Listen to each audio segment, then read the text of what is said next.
Welcome back. Now, the local construction sector is seeing some growth, albeit at a slow pace. In the fourth quarter of 2023, the industry's growth outpaced the economy with a real growth rate of 3%. This according to the fourth quarter Afrimat Construction Index. It also indicates that the sector has added 110,000 new jobs to the economy between last year and 2022, despite the high cost of capital. Independent analyst Roelof Botha, who compiles the index, joins us with greater perspective on the narrative that the data does suggest about the construction sector moving forward. Roelof, always a pleasure and a good afternoon to you. Good afternoon. Very encouraging, I think, an increase of 3%. I would say something to write home about. I'm keen to get your perspective on this one, if you can help us contextualize it. Yes, there's certainly good news. If a particular sector and the Afrimat Construction Index is truly representative of what's happening in construction, we have now 10 individual indicators comprising the index, all of them quantifiable, and it's a composite index, of course. So the index went up by 3% year on year. The year on year figures are actually the best to use for any analysis because they eliminate any seasonal influences. There is a seasonal influence construction, as I think many people know. Building work more or less stops mid-December every year. Of course, a lot of other things also stop. South Africans tend to enjoy their summer holidays. But the fourth quarter is never great shakes. And the 3% is welcome. It's backed by strong employment growth and also by wholesale sales of construction materials. But there are worrying signs as well, and we've spoken about this before. And that is the fact that the value of building plans passed in real terms has declined by 26% year on year.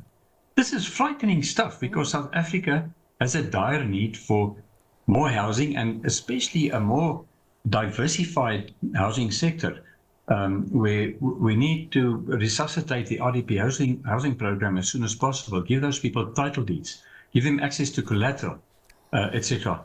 But with the current high interest rates, highest in 14 years, that's just not happening. And that's the only reason why the index is not growing at 5, 6, 7%, which it should be growing.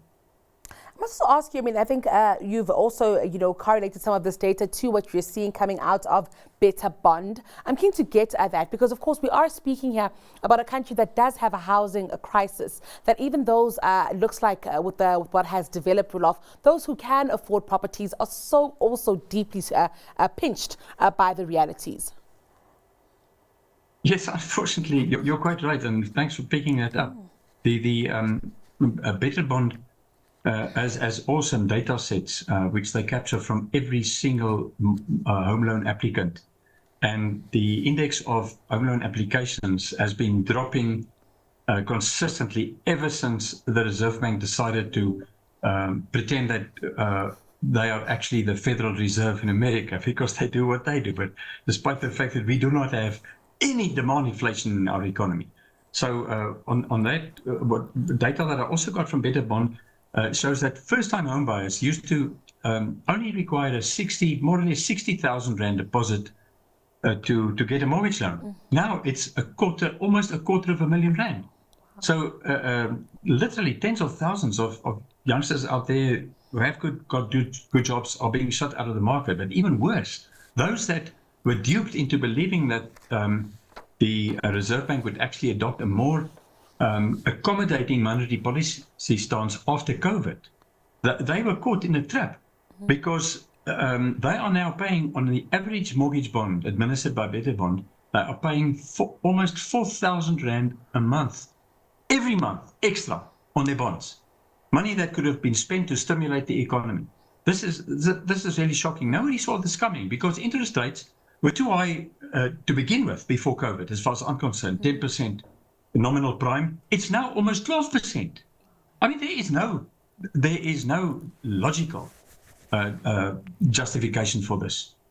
I must also ask you then about the encouraging data that we see, Roelof, with wholesale trade sales of construction materials and what that exactly does tell us.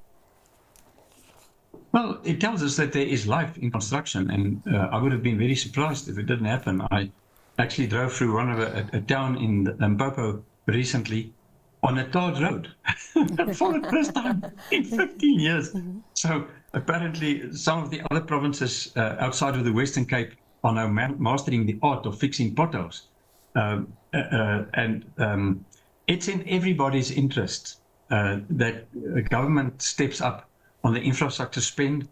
The CEO of Afrimat, Anders van Heeren, has mentioned that the construction materials group, that part of the Afrimat group, is experiencing an improved demand for products, albeit from a low base, which is really a good sign. And I suppose the brightest piece of news from this quarter's Afrimat Index is the fact that there are visible signs of closer cooperation between the private sector and the public sector. Because if that doesn't happen, we're in big trouble, bigger trouble than we are right now.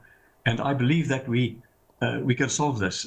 I think viewers must maybe just ask themselves when they're feeling a little bit down after going through a pothole or no water coming out of the tap, just ask yourselves, can we fix these problems that we are experiencing? And the answer is yes. But we need the private sector. We need them big time, and we need lower interest rates. Well, it's all we have time for this afternoon, Roelof. It's always a pleasure hearing from you. Thank you so much for taking us through this latest index. And that was independent analyst Roelof Botha.